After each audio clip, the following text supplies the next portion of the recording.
Hello, hope you find this video useful. This is a handover video for a Generation 2 911 Gt3 Rs.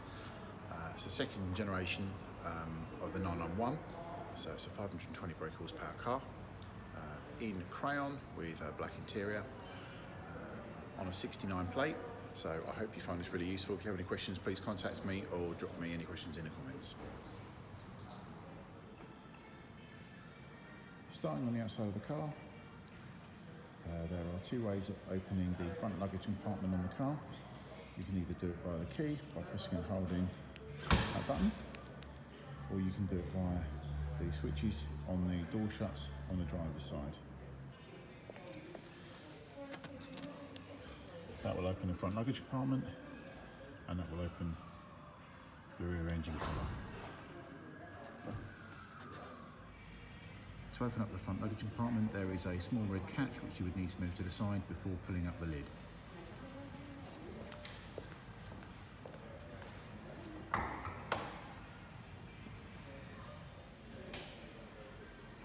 Underneath the front luggage compartment, you will see that you've got a windscreen washer fluid highlighted by this bottle here. Just lift the cap up and pour in your fluid if you want to. Underneath here is your battery and your release nut for the center locking hubs. To access this carton part cover here, you just need to lift from here and from here. When you replace the cover, just need to make sure that you have it aligned properly underneath this section here, and just make sure that you roll the rubbers back properly to give a proper waterproof seal. You might want to release this if you wanted to put the car on trickle charge to use the clips. That would be where you'd access this. Underneath here you have got your locking wheel nut key, towing eye, compressor and sealant, and you have your warning triangle here as well. This is the red catch I referred to that you need to move across before you lift the lid.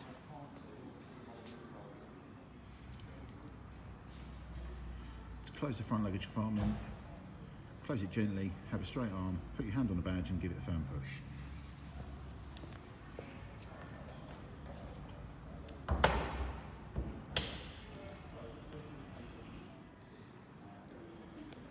Fuel filler cap is located on the front offside of the car and is accessible via the central locking on the car being unlocked. When it is locked, it won't open. And when you unlock the car, it springs open on the pressing.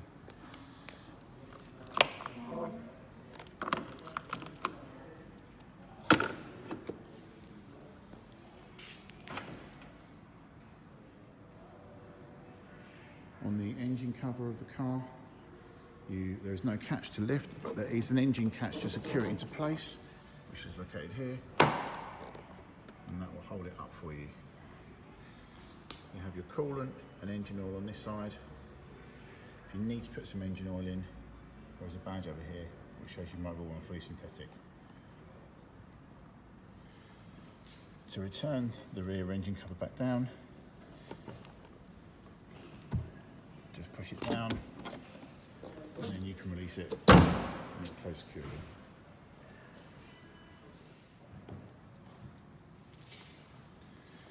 This car has option P11, which is the full bucket seats. You'll notice there is a small amount of adjustment. You can raise and lower the seats very slightly by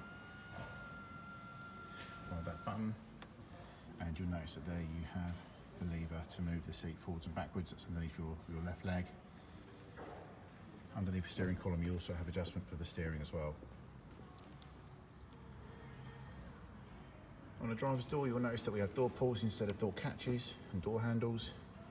You have your window operation buttons here, and you can adjust the mirrors. Select which mirror it is that you want to adjust and then use the cursor to make the adjustment.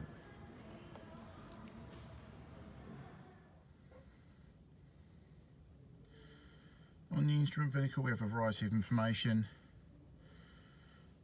You'll notice we have engine temperatures on the left hand side. We then have an analog speedometer here and a digital speedometer just here. This side will have the mileage along with trip mileage. In the centre we have got the gear selection, so we have park, reverse, neutral, drive.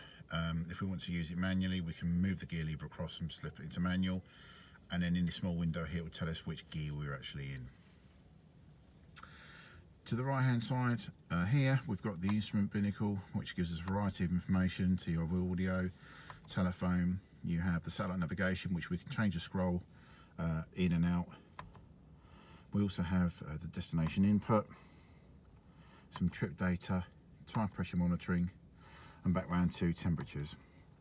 When we use the stalk, the information stalk, we can then go into a settings menu.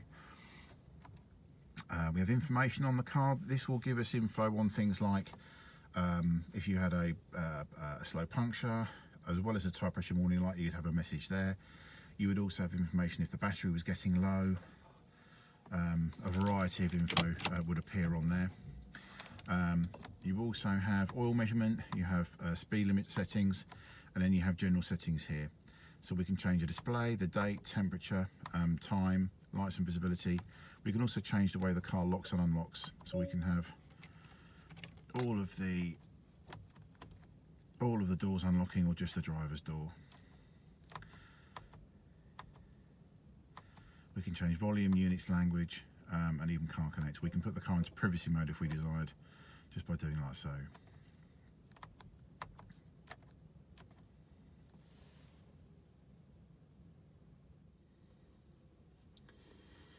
Here we have our climate control settings.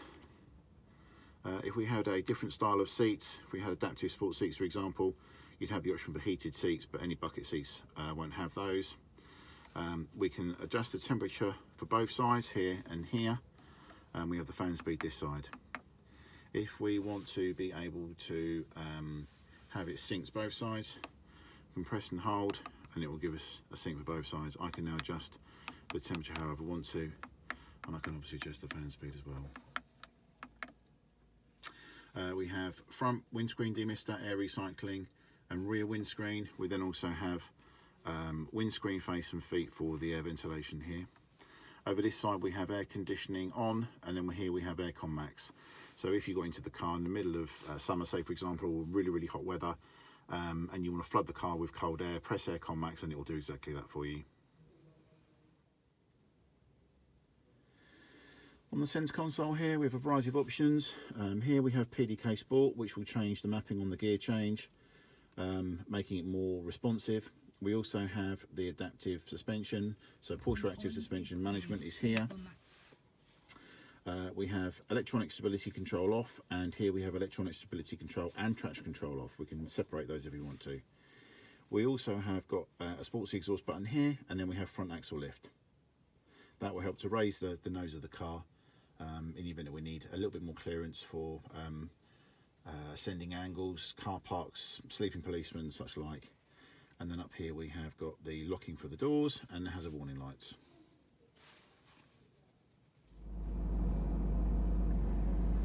Here we have the PCM system. We have our audio stations preset by these buttons here. We also have a station list, so if we wanted to store a station we could select it, go back and then store it via one of these presets. We can play around whether it be FM, AM or digital radio. We also have AM, FM, digital, jukebox and the Bluetooth auxiliary on this section when you press source down here as well. To search for a telephone, you would press telephone and connect phone. If you have an Apple device, you would need to just make sure that you've gone into settings and Bluetooth, so your phone is discoverable. Select your phone.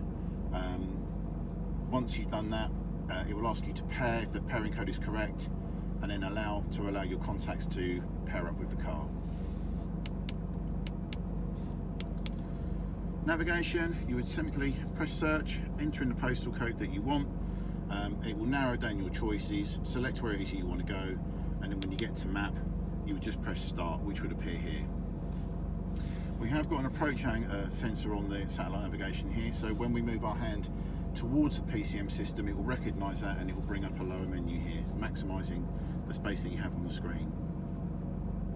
We can play around with different routes, we can have a look to see if there's any traffic information that we should be aware of, and we can also change the scroll of the map by turning the dial here, or we can use it by pinching on the screen we wanted to check the approach, we can move where we're looking at, and then to get back to where we are, we just press the trigger hairs and it takes us back to us. We can also have north orientation by pressing the arrow at the top, so that north is always at the top of the screen. If we press it again, we would always be going in direction of travel. This being the car, we will always move in the forward direction and the map will revolve when we turn.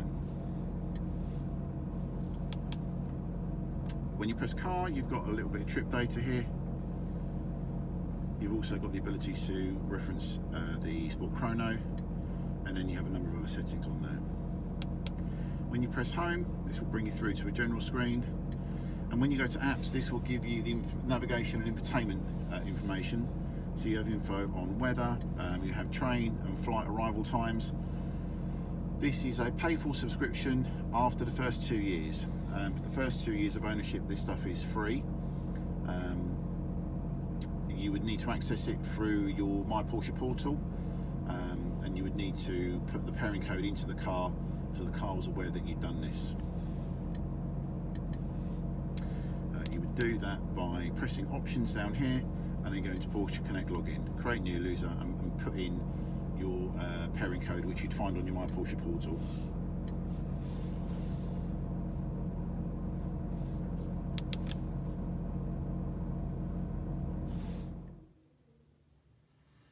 On the glove box here, you have got a couple of cup holders. By pushing the cover in here, you can push the cup holders out and adjust them for the size of the bottle or cup that you might have. And then just pull the cover back over to close it. And then underneath here you have your glove box where the driver manuals will be stored. Down here you might just be able to see that you have an auxiliary point if you wanted to plug in and charge your phone there. And then to close it, you just push it like so.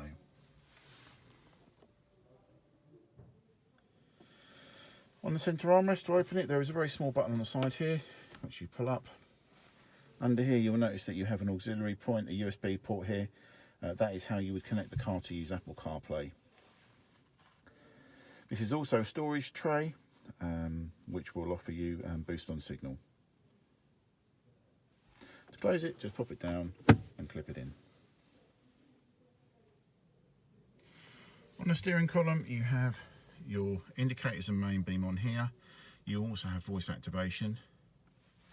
And then on the other side, you have your windscreen wipers on this side, and then you have your stalk to control the information centre.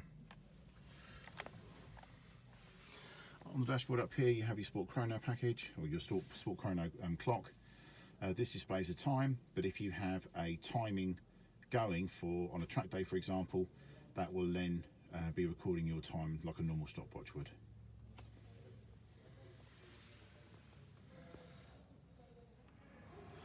On cars that have a fire extinguisher fitted, this is where they'll be located.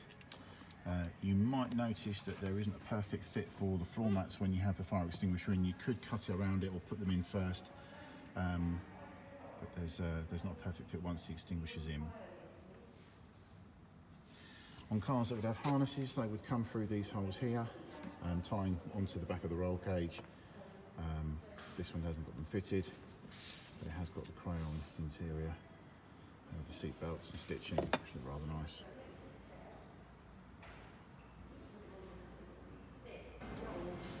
I hope you found the Handover video really useful. If you have any additional questions, please feel free to contact me or ask any questions in the comments. Thanks for your time.